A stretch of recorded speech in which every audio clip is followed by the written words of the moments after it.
Hey everybody! Today we are going to work on the sum and difference formulas, which I've got circled on the right side of your screen there. And again, you can open up the PDF that I have attached to zoom in on that, especially if you're trying to do this on your phone where you don't have a whole lot of room.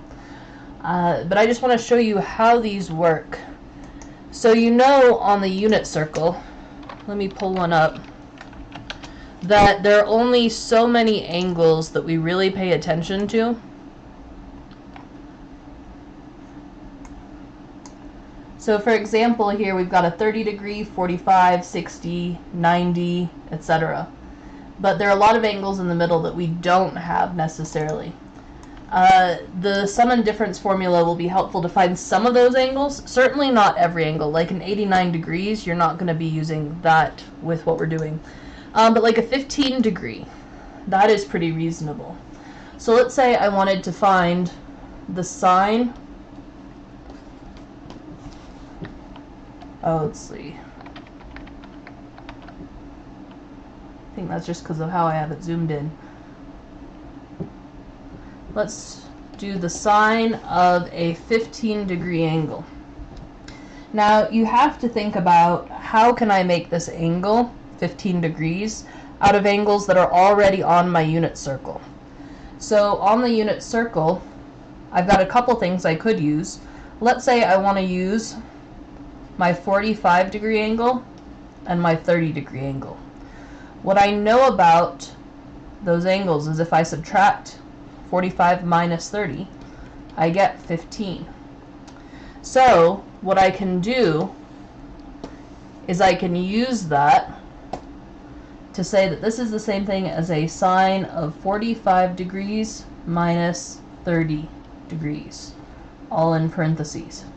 And then I just have to look over to my formula chart that's here on the side and find the one that is the most appropriate. So I see that when I have the sine of alpha minus beta, and they're just using two Greek letters, doesn't matter, but it just means first angle minus second angle, that's going to equal the sine of alpha times the cosine of beta minus the sine of beta times the cosine of alpha. Now these are all proven formulas that I'm not going to make you prove. I'm not going to make you memorize. Just use your chart. I just want to see that you know how to use them. So this tells me that my 45 will be my alpha and my 30 will be my beta. So this is a sine of 45 degrees. Actually, I'm going to get rid of the parentheses just for space. Sine of 45 degrees times the cosine of 30 degrees minus the sine of 30 degrees times the cosine of 45 degrees. And at this point, this is where it's going to be useful to pull up that unit circle again.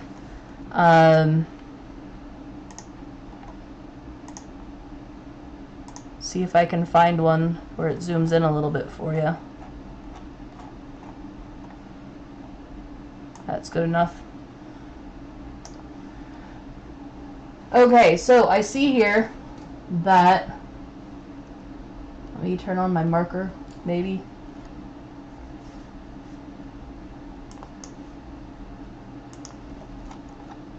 Okay, I see here that I want to use what's happening at the 45 degree and at the 30 degree.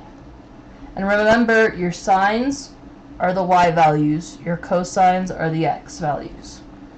So over here, just as a reminder, sine of theta equals y, cosine of theta equals x. And don't worry about the fact that I have alpha, beta, and theta. Like, they all just mean whatever the angle is. Okay, so I can simplify my expression. I look over at the sine of 45, and I can see that the y value there was square root of 2 over 2. My cosine of the 30 degree angle was the x value, which was square root of 3 over 2. And then I'm going to subtract the sine of the 30 degrees, so in other words the y value, so 1/2, times the cosine of my 45, so that x value, which is square root of 2 over 2. And I just need to simplify now. Now, when you have square roots being multiplied together, you are allowed to multiply them together under the square root. When you're adding and subtracting, you cannot. And then your bases, you're just going to multiply straight across. On my next fraction, when I multiply straight across, 1 times anything is just whatever that thing is. 2 times 2 is 4. So if I simplify this out, I've got the square root of 6. Both of these are divided by 4, so I'm going to put it into one fraction. And this right here is as simple as your answer will get. It cannot get any simpler. So I would say that the sine of 15 degrees is the same thing as square root of 6 minus square root of 2 all over 4. And that's what your answers will look like. Let's do a couple more. So I've got here a worksheet on the side that I'm pulling problems from. This is one of the problems. And you just have to be creative. How can you make 165 out of just the things that you see here on the unit circle? One that jumps out to me right now is I've got a 135 here. And if I take a 135 and a 30 and I add those together, let's move that over a little bit so you can still see it.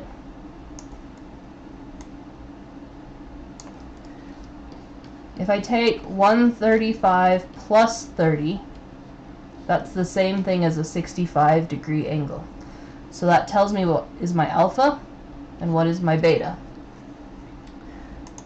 When you're adding alpha and beta, don't matter, you can switch them, but obviously when you're subtracting, it makes a big difference. You'll get the formula wrong if you switch the order of alpha and beta. And I just looked to the formula to find out what I'm going to use. And I see here cosine of alpha plus beta, which is what I've got, is going to be the same thing as cosine of alpha times the cosine of beta minus the sine of alpha times the sine of beta. And I pull up my unit circle and I finish off the problem. Remember, cosines are your x's, sines are your y's. So my cosine of 135 is going to be negative square root of 2 over 2 because that is the x value at that angle. The cosine of 30 is the square root of 3 over 2 because that's the x value at that angle. Then I'm going to subtract the y values. So the y value at 135 is square root of 2 over 2. The y value at 130 or at 30 degrees is 1 over 2. And you simplify. And remember, with fractions you multiply straight across. You cannot subtract or add unless you have a common denominator. So I'm going to deal with this one at a time. My negative stays on the outside. I am allowed to multiply together the insides of square roots. So this is the square root of 6. And on the bottom, 2 times 2 is 4. On the next fraction, square root of 2 times 1 is just square root of 2. And on the bottom, 2 times 2 is 4. Since they have the same denominator, I can simplify. But again, you cannot put these under the same square root. I'll show you an example of why in just a moment. But I have here that the most simple way that I could write the cosine and be exact, remember decimals are not exact, would be to write it out like that. Okay, so let me show you just a really quick and easy explanation or proof as to why you can't add together square roots. So this is a completely different problem, but I want you to think for a moment about Pythagorean theorem.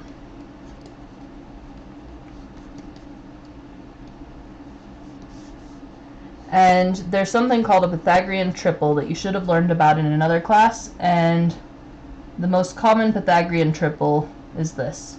It's one of the few times where every side on the right triangle is a whole number, not a square root of a number. Alright, so I want you to think about this. You know that a squared plus b squared equals c squared, right? So in other words, 3 squared plus 4 squared equals 5 squared. Now, if I were to think about what this would mean in a couple different ways. Number one, this means 9 plus 16 equals 25, which I think you accept. But I also could think of it as, what if I take the square root of both sides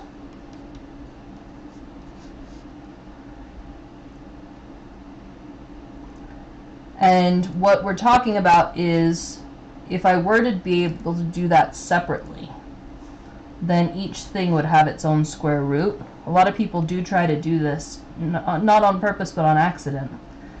And of course, square roots and squareds cancel. And we get this whole 3 plus 4 equals 5. I don't think that's necessarily a great example for what I'm getting across, but I think you should see this statement's true, this one is not. When you start trying to add and subtract what's happening with square roots, you cannot put them together. It's only when you multiply that is a legal move. Okay, so let's do another example, but back to my sines and cosines. Let's do sine of 255. Now, one hint is anytime the number you're using ends in a 5, it means that one of the 45-degree angles is going to be useful.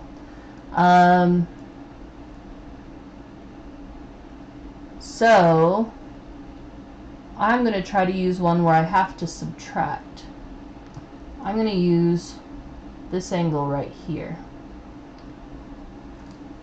And if I take 315 minus 255, that is 60 degrees.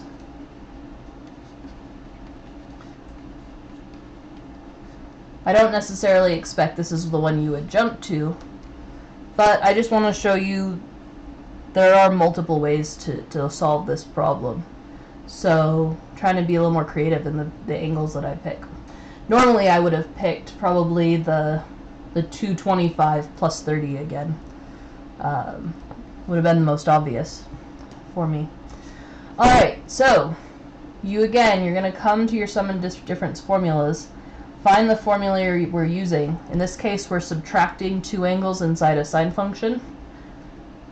So it'll be sine of the first times the cosine of the second minus the sine of the second times the cosine of the first.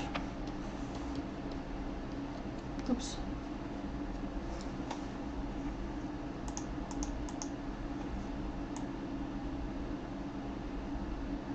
Okay.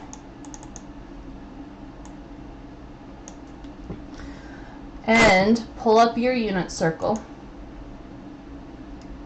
Find those angles. Sines are your y's, cosines are your x's. If you have trouble keeping that straight, again, silly trick, but cosine comes before sine in the alphabet, x comes before y, cosine goes with x, sine goes with y. The alphabetical order works on this too. Okay, so I've got my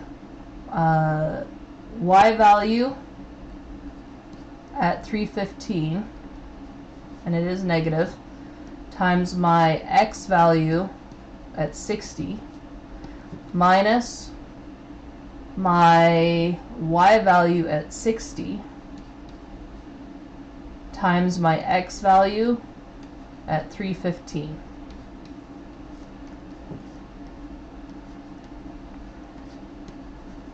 I do each set of fractions separately.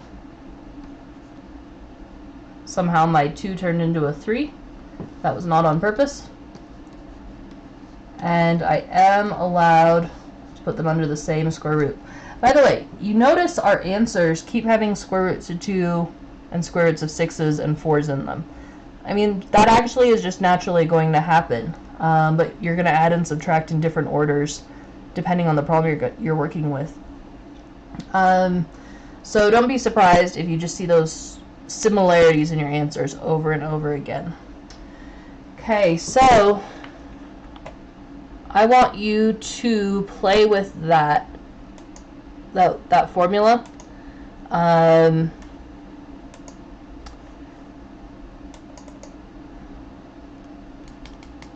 tempted. Yeah, I want you to play with that formula for your homework today.